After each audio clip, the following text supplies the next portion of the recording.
Hello friends, स्वागत है आप सभी का आपके अपने इस YouTube channel BLF education hub पर। दोस्तों, आशा करता हूँ आप सब ठीक होंगे और अपनी बोर्ड की तैयारी अच्छे से कर रहे होंगे।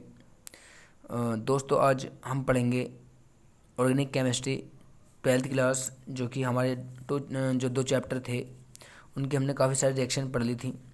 और अब हम पढ़ेंगे चैप्टर नंबर 3 है, जो कि इसका नाम है एल्डिहाइड, कीटोन और कार्बोक्सिलिक अम्ल। दोस्तों, जो ये वीडियो बना रहा हूँ मैं, इन वीडियोस में ये मत सोचना कि सारे ही क्वेश्चन कवर हो रहे हैं। आप अपने हिसाब से भी तैयारी को लेकर चलना। ये तो कुछ रिएक्शंस हैं जो कि बोर्ड के हिसाब से ये है कि आ सकती हैं, ये कंफर्म नहीं है कि यही आएंगी। यानी कि जो नाम रिएक्शंस हैं वो काफ़ी इम्पोर्टेंट हैं बोर्ड के लिए। तो आप अपने स्तर से भी तैयारी का जो है पूरा ख्याल रखें और अपने हिसाब से तैयारी लेकर चलें। आपको सभी कुछ कवर करना है। बस ये है कि जिसने कुछ भी नहीं पढ़ा तो कम से कम कुछ इम्पोर्टेंट्स जो रिएक्शंस हैं उन्हें ज़रूर पढ़ ले। लेकिन फ़िलहाल आपको सारा ही कोर्स कवर करना है। तो शुरू करते हैं। सबसे पहले जो हमारा एल्डिहाइड और कीटोन को बनाने की ये विधियों में भी काम आएगा। मान लो क्वेश्चन बनता है बोर्ड में कि अल्कोहल को बनाने की विधि तथा उसके रासायनिक गुण लिखिए, तब भी आपको रिएक्शन कर देनी है। और आपसे पूछे कि कीटोन बनाने की विधि तथा रासायनिक गुण लिखिए, तब भी आपको रिएक्शन कर देनी है, क्योंकि इन दोनों ही रिएक्शंस में एल्डिहाइड भी बनेगा और कीटोन भी बनेगा। और दूसरी बात, अलग से पूछ सकता है कि अगर क्या होता है जब अल्कोहल का हम विहाइड्रोजनीकरण करते हैं या क्या होता है जब एल्कीनों का ओजोनी अपघटन किया जाता है, या कैसे प्राप्त करोगे अल्कोहल से जो एल्डिहाइड, और या कैसे प्राप्त करोगे एल्कीन से एल्डिहाइड या कैसे प्राप्त करोगे अल्कोहल से कीटोन, या क्या होता है जब अल्कोहल का विहाइड्रोजनीकरण करते हैं। तो सबसे पहली बात तो आपको ये समझनी है कि विहाइड्रोजनीकरण का मतलब क्या होता है। विहाइड्रोजनीकरण का मतलब है कि जिस वर्ड से पहले भी वी लग जाए, समझ लो वो उसमें से निकाला जाएगा, यानी कि वो उसमें से निकलेगा। तो ये आपको समझ लेना है। तो यहाँ पे जैसे है वी हाइड्रोजनीकरण, इसका मतलब है कि हाइड्रोजन निकलेगा यहाँ से। तो हाइड्रोजन का निकलना ही क्या कहलाता है, वी हाइड्रोजनीकरण। तो होता क्या है इसमें, हम अल्कोहल को कॉपर की उपस्थिति में 300 से ज़्यादा और 700 से कम डिग्री सेल्सियस टेम्परेचर पर हम गर्म करते हैं, जिसकी वजह से हमें एल्डिहाइड और कीटोन प्राप्त होते हैं। तो सबसे पहले हम लेते हैं 1 डिग्री अल्कोहल जैसे हमने, जो कि होता है CH3OH। सबसे पहले आप समझ लीजिए कि अल्कोहल होता क्या है। तो अल्कोहल होता है ROH। अल्कोहल के सामान्य फॉर्मूला है, जनरल फॉर्मूला है ROH, जहाँ पे R क्या है, एल्किल समूह है, और OH जो है इसका क्रियात्मक समूह है। और जो हमारा एल्डिहाइड होता है वो क्या होता है, एल्डिहाइड होता है हमारा RCHO। इसका फॉर्मूला होता है RCHO, यानी कि एल्किल समूह से CHO जो हमारा क्रियात्मक समूह है वो जुड़ा होता है। ये सामान्य फॉर्मूला होता है एल्डिहाइड का, और ये होता है सामान्य फॉर्मूला अल्कोहल का। तो ये बात हमें समझनी है। तो सबसे पहले हमने अल्कोहल लिया, यानी कि हमने 1 डिग्री अल्कोहल ले लिया, CH3OH ले लिया हमने। मैं CH3OH को इस प्रकार लिख सकता हूँ, जैसे CH और ये H और ये H, यहाँ पर OH। ये समझना, CH3 का मतलब ये है कि हाइड्रोजन जो है कार्बन से सिंगल बॉन्ड के द्वारा जुड़ा हुआ है। अब यहाँ से हम इसका केवल कॉपर की उपस्थिति में 300 से 700 डिग्री टेम्परेचर पर गर्म करेंगे, तो क्या होगा यहाँ से, तो यहाँ पे जो ये बॉन्ड हैं ये बॉन्ड टूट जाएंगे यहाँ से, और यहाँ से हाइड्रोजन गैस निकल जाएगी। बचेगा क्या, HCHO। क्या बच जाएगा हमारे पास, HCHO, और निकल क्या गया, हाइड्रोजन। इसे हम तीर के निशान से ऊपर दिखाएं ताकि, क्योंकि गैस है ये। तो फिर दोबारा समझ लीजिए, CH3OH था, ये हमारा मैथिल अल्कोहल है, क्योंकि CH3 क्या होता है, हमारा मैथिल होता है। मैथिल अल्कोहल को हमने कॉपर की उपस्थिति में 300 से 700 डिग्री सेल्सियस टेम्परेचर पर गर्म किया, तो क्या प्राप्त हुआ हमें, फॉर्मेल्डिहाइड। ये एल्डिहाइड है, क्योंकि HCHO क्या है हमारे पास, इसका जो रासायनिक नाम है वो है फॉर्मेल्डिहाइड। यहाँ से बस 2 हाइड्रोजन निकले हैं यहाँ से, और हमारे पास बन गया HCHO। बिल्कुल सिंपल रिएक्शन थी। और अगर मैं लूँ, यहाँ से मैंने ले लिया CH3CH2OH, यानी कि एथिल अल्कोहल ले लिया मैंने यहाँ पर। ये क्या है हमारे पास, C2H5, यानी एथिल अल्कोहल है। ये 2 है यहाँ पर, बॉन्ड कैसा है इसके बीच में, सिंगल है, ये ध्यान रखना है हमें। तो इसका भी हम कॉपर की उपस्थिति में और 300 से 700 डिग्री टेम्परेचर के बीच में गर्म करेंगे जब हम इसे, तो यहाँ पर हमें प्राप्त होगा, मैं जरा पेन बदल लूँ तो ये हो जाएगा हमारे पास CH3, ये CH3 और CHO। यहाँ पे देखो जरा CH3 और ये हाइड्रोजन समझ लो, ये वाला जो हाइड्रोजन है यानी कि इस हाइड्रोजन को मैं दिखा सकता हूँ C के ऊपर एक H और एक नीचे ये वाले हाइड्रोजन को, तो ये हाइड्रोजन पूरा यहाँ से निकल गया यानी H2 गैस निकल गई। जब यहाँ से H2 गैस निकलेगी तो हमारे पास क्या बचेगा, CH3CHO यानी CH3 और ये वाला C और ये OH, CH3CHO यानी कि हमारे पास एसिटिल्डिहाइड कहते हैं इसे, एसिटिल्डिहाइड ये बन गया और हमारे हाइड्रोजन गैस यहाँ से निकल गई। उसके बाद अगर हमने ले लिया मान लो CH3 C CH3 और ये CH कह दिया और यहाँ से OH, ये 2 डिग्री एल्कोहल कहा जाएगा क्योंकि OH जिस कार्बन से जुड़ा है वो आगे अगर 2 कार्बन जुड़ा हुआ है तो उसे 2 डिग्री एल्कोहल कहते हैं, और OH जिस कार्बन जुड़ा है वो अगर एक से जुड़ा हुआ है आगे एक कार्बन जुड़ा हुआ है तो उसे 1 डिग्री कहते हैं, और अगर OH जिस कार्बन से जुड़ा है वो कार्बन आगे अगर 3 कार्बन जुड़ा हुआ है तो उसे 3 डिग्री बोलते हैं। तो ये 2 डिग्री एल्कोहल है, हमारे से 2 डिग्री कहेंगे, ये दोनों कैसे हैं 1 डिग्री हैं।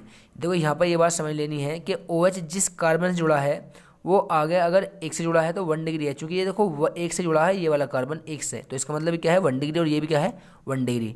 2 डिग्री उस कंडीशन में होगा OH जिस कार्बन जुड़ा हुआ है वो अगर आगे 2 कार्बन जुड़ा हुआ है तब 2 डिग्री है, और अगर OH जिस कार्बन जुड़ा हुआ है और वो कार्बन आगे 3 कार्बन जुड़ा हुआ है तो वो 3 डिग्री एल्कोहल होगा। ये बात आपको बहुत अच्छे तरीके से समझ लेनी है।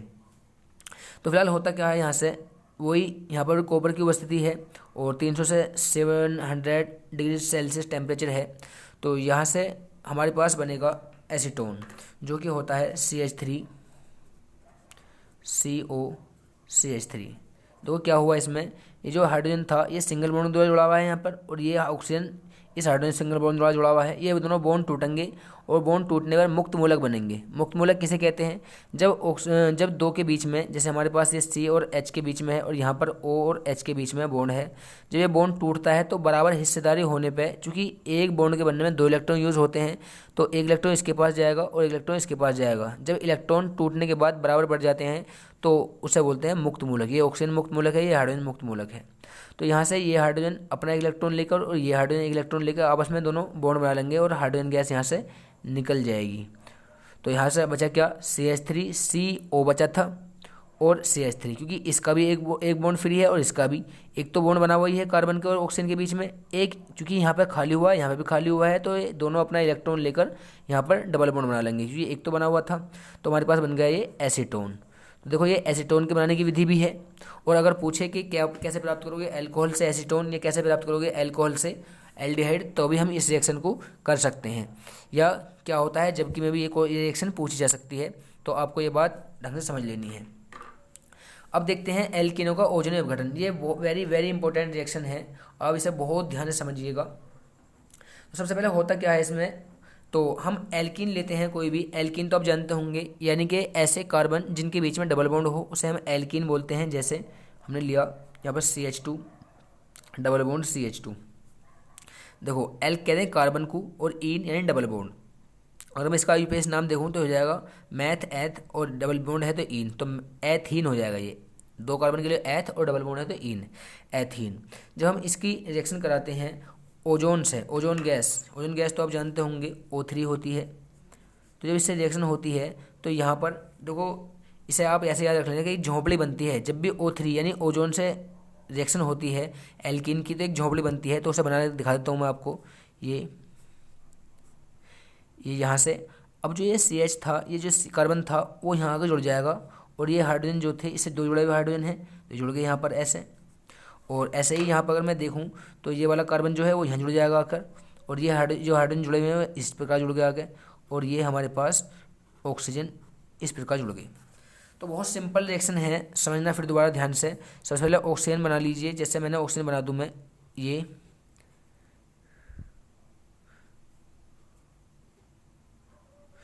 और यहाँ पर जुड़ जाएगा कौन, कार्बन। कार्बन के पास जो दो हाइड्रोजन थे वो चाहे यहाँ CH2 कह दो, चाहे उनको इस प्रकार लिख दो, आपकी मर्जी है। क्योंकि ये जो है कार्बन से सिंगल बॉन्ड द्वारा जुड़े हुए हैं, चाहे बॉन्ड दिखा दो, चाहे यहाँ पे ऐसे लिख दो CH2।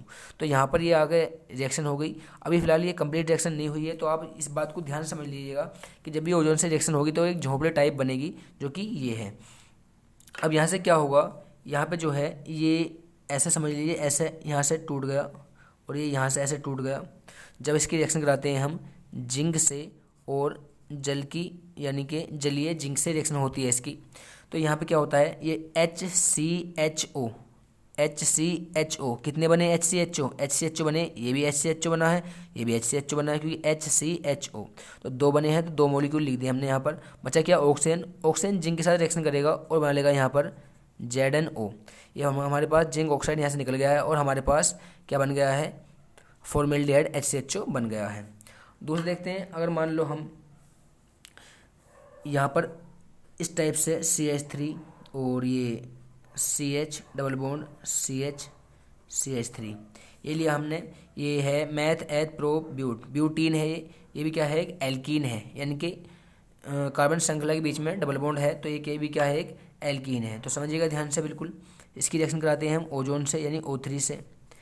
तो सबसे पहले वही हमारे पास एक ये झोंपड़ी टाइप बनेगी O, ये जुड़ गया आकर यहाँ पर, ये वाला कार्बन जो डबल बॉन्ड से जुड़े हुए हैं कार्बन, वही यहाँ पर आगे जुड़ेंगे, क्योंकि बॉन्ड ये वाला टूटेगा। जब ये बॉन्ड यहाँ से टूटेगा तो इस कार्बन में एक इलेक्ट्रॉन जाएगा, इस पर इलेक्ट्रॉन जाएगा, इसका मतलब ये कार्बन यहाँ पर आकर रिएक्शन करेंगे। अब इससे जुड़ा हुआ है हाइड्रोजन, ये जोड़ दीजिए यहाँ पर, और ये एक CH3 जुड़ा हुआ है इससे, ये जोड़ दीजिए। बिल्कुल सिंपल समझनी है।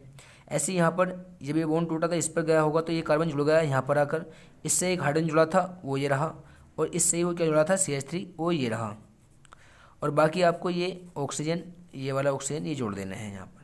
फिर जब हम आगे इसकी रिएक्शन करेंगे किससे, जिंक से, जलीय जिंक से, तो यहाँ पर क्या होगा, ये देखो यहाँ पर और ये यहाँ पर टूट जाएगा, CH3CHO, तो क्या बन गया हमारे पास 2CH3CHO। फिर दोबारा ध्यान समझ लीजिए, यहाँ पर हमने ऑक्सीजन से ओजोन से जब रिएक्शन करी एल्कीन की, जो कि हमारी ब्यूटीन है, तो इससे रिएक्शन करने पर जो CH3CH और CH3CH के बीच में डबल बॉन्ड था वो टूटा, बॉन्ड टूटने पर मुक्त मूलक बने, इस पर इलेक्ट्रॉन गया, इस पर इलेक्ट्रॉन गया, यहाँ पर ये जुड़ गया आकर इन ऑक्सीजन के बीच में, ये कार्बन इससे ये जुड़ा हुआ था, ये रहा यहाँ पर, ये CH3 था वो ये रहा यहाँ पर, ऐसे बिल्कुल सेम ये रहा इधर। अब हम इसे ऐसे तोड़ देंगे, बस ये देखना है ताकि हमारे समझ में आ जाए सही। तो यहाँ CH3CHO दो निकल गए, तो मैंने दो लिख दिया, 2CH3CHO, और जो ये ऑक्सीजन बचा ये वाला वो चला गया जिंक के साथ, ZnO जिंक ऑक्साइड यहाँ पर बन गया, और ये क्या बन गया हमारे पास, एसिटाल्डिहाइड। अगर मान लो हम लेते हैं इस टाइप की CH3 और CH3, यहाँ पर CH है, फिलहाल H नहीं लगाएंगे यहाँ पर क्योंकि बॉन्ड से पूरे हो जाएंगे ये, कि यहाँ पर हमारे इससे ही पूरे हो रहे हैं CH3 और CH3, ये भी क्या है, एल्कीन है। देखो फिर दोबारा समझ लीजिए, यहाँ पर हमने H इस वजह से नहीं लगाया क्योंकि कार्बन की जो वैलेंसी होती है, जो संयुक्ता होती है वो होती है 4, तो 4 पूरी हो रही है इसकी, देखो 1 2 3 4, इस कार्बन की हो रही है 1 2 3 4, तो यहाँ पर पूरी होने की वजह से हमने क्या है यहाँ पर H इसके पास नहीं लगाए हैं। फिर इसकी प्लस की O3 से रिएक्शन कराते हैं, तो क्या बनता है देखिए, इसको मैं यहाँ दिखा रहा हूँ, अब यहाँ पर आगे जगह नहीं है इसलिए यहाँ पे सबसे पहले वही ऑक्सीजन जो है जुड़ेगा यहाँ पर इस टाइप से, ये C है, ये C ये रहा यहाँ पर, इससे CH3 जुड़े हुए हैं, दो जोड़ दीजिए CH3 और यहाँ पर ऐसे ये वाला C यहाँ जुड़ गया CH3 और ये CH3, यहाँ पर अभी दो ऑक्सीजन बच रहे हैं तो वो जोड़ दीजिए इस टाइप से, ऑक्सीजन और यहाँ पर ये बन गया। फिर दोबारा समझ लीजिए, हमने एल्कीन ली इस टाइप से कि उससे CH3 दो जुड़े हुए थे और बीच में डबल बॉन्ड था, तभी वो एल्कीन बनेगा, 2 CH3 थे।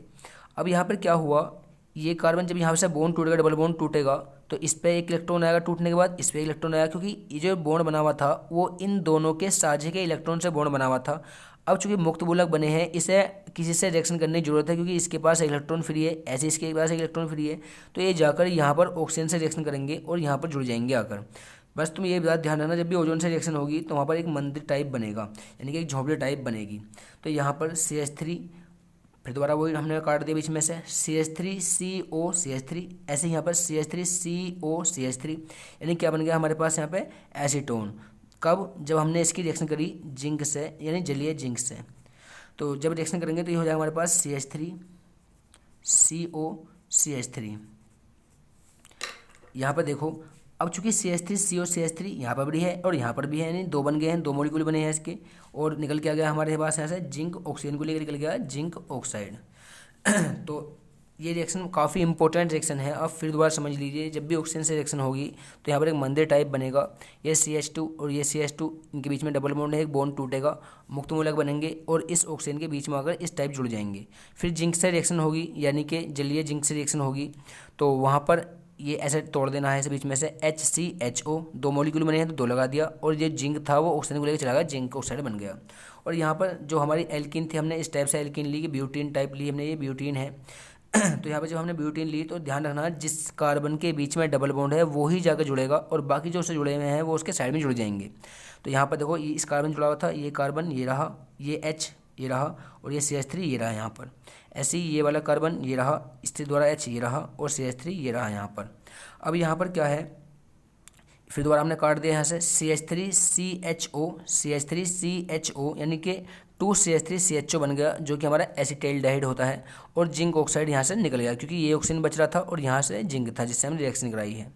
ऐसे ही यहाँ पर हमने एल्कीन इस टाइप से ली, जो कि है ये हमारी, इसे हम कह देंगे मैथ एथ प्रो ब्यूट।